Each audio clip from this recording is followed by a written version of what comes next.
continuidade aqui então a mais um vídeo da reforma do 6988 e eu vou falar da bobina, né? Então, essa bobina que eu comprei aqui para ele é uma bobina de Kapton com medida 40-50, 4 de altura por 4 ohms.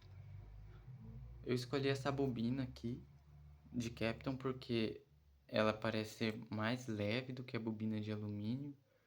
E também porque eu assisti um vídeo lá e vi que os da Audiofone que usava e falei, se a Audiofone que usa é top. Eu já tive alto-falante com esse tipo de bobina, aqueles Roadstar azul. Então, uma vantagem que eu achei dessa bobina de Kapton, que eu vi um vídeo de um rapaz e eu até achei bem estranho, que ele colocava uma bobina de alumínio no gap do alto-falante e soltava. E a bobina desce devagarinho. Eu já tinha feito esse teste, até algumas bobinas que eu fiz aqui em casa com fio reaproveitado e funcionava. E eu pensava que ela fazia aquilo porque tinha pouco espaço para o ar sair. Aí ele falou que dava um fluxo eletromagnético por conta de ser um alumínio. Mas eu imaginava, nossa, lógico que não. O alumínio nem interage com o ímã, né? Mas é verdade. E daí se você pega essa bobina aqui e solta, cai na hora.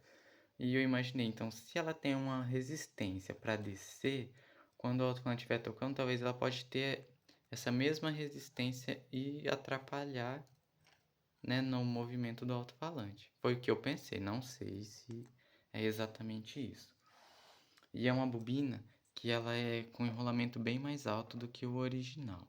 Vou mostrar o original, peraí. Essa aqui é a bobina original, então elas são diferentes uma da outra, né? Essa aqui é rolamento de cobre e essa aqui eu acho que chama CCAW.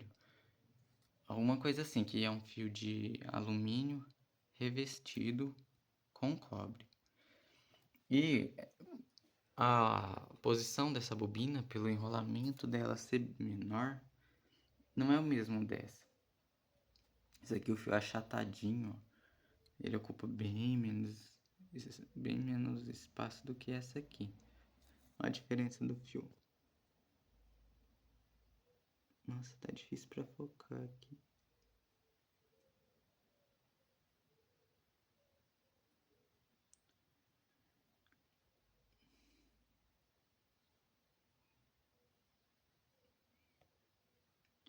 Daí quanto à posição da bobina. Tem gente que solta ela aqui embaixo, faz uma marcação em cima, acho que depois divide por 3 e define a altura. Mas eu andei pesquisando bastante e me convenci de um modo que eu achei bem interessante.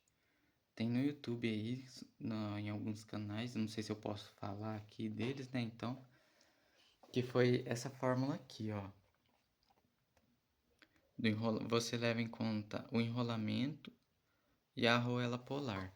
A superior, a arruela polar é essa aqui de cima, ó. Daí o que que você vai pegar? Você vai pegar o enrolamento do alto-falante ou da bobina e vai diminuir do tamanho da arruela em milímetros, tá?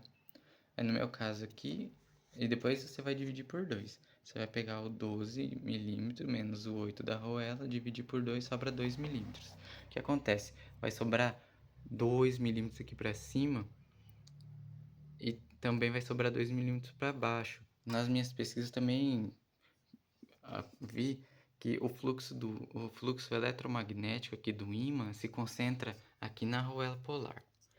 Então, se o fluxo do ímã está concentrado aqui, nós temos que posicionar a bobina da melhor maneira aqui na arruela. E o alto-falante, o módulo faz ele trabalhar para baixo, para cima e para baixo, sabe? Fica alternando o positivo e o negativo, fica alternando para a bobina subir e descer. E esse é o trabalho certo do alto-falante. Então, o alto-falante precisa interagir perfeitamente aqui, ó, no ponto de maior fluxo eletromagnético. Nessa fórmula aqui, você vai ter o enrolamento, né, trabalhando Ó, imagina que isso aqui que eu tenho é a argoela. Ela vai ficar no meio. É como se ele ficasse no meio. E faz sentido, né? Porque ele trabalha para cima e para baixo, e a concentração do fluxo aqui, onde ele vai trabalhar melhor? Onde tem mais a concentração do fluxo do ímã. Essa bobina ficaria em uma posição diferente, que ela é quase da grossura do... O enrolamento dela é quase da grossura da argoela. Já essa outra não. Aqui eu tô tentando pegar a bobina do 306, o enrolamento dá pra ver ali embaixo, ó. Tem um vídeo melhor, eu vou colocar avulso ali e vocês percebem. Essa aqui é uma bobina de um 307 que a gente trocou, tem até um vídeo aí dele excursionando no canal. A argoela dele, ó, não é muito grossa, então quer dizer que vai sobrar bastante enrolamento pra cima e pra baixo. E é interessante, ó, ó o tanto de enrolamento que tem, ó, pra cima, ó, bastante. Agora vamos olhar aqui, ó, esse aqui, ó, o Roadstar, o 12800. Ixi, grudou aqui. Ó, ele não tem praticamente enrolamento à vista, ó. Nossa, tá difícil. Ó, não dá pra ver, ó, tá vendo a bobina dele ali? Ó, não tem enrolamento. Se a bobina dele for parecida com essa espessura, olha, ela ficaria acondicionada dentro da argoela. E deve ser mais ou menos esse tamanho, porque não pode fugir muito disso, ela não pode ser gigante. Daí se ela fica vai trabalhar isso aqui, ó, vai poder sair um tanto aqui. Tá dentro do fluxo eletromagnético ali, ó. Cara, isso deve fazer sentido. Então, essa bobina aqui, pela conta que a gente faz, que é facinho, ela vai ficar no meio da arruela, tá?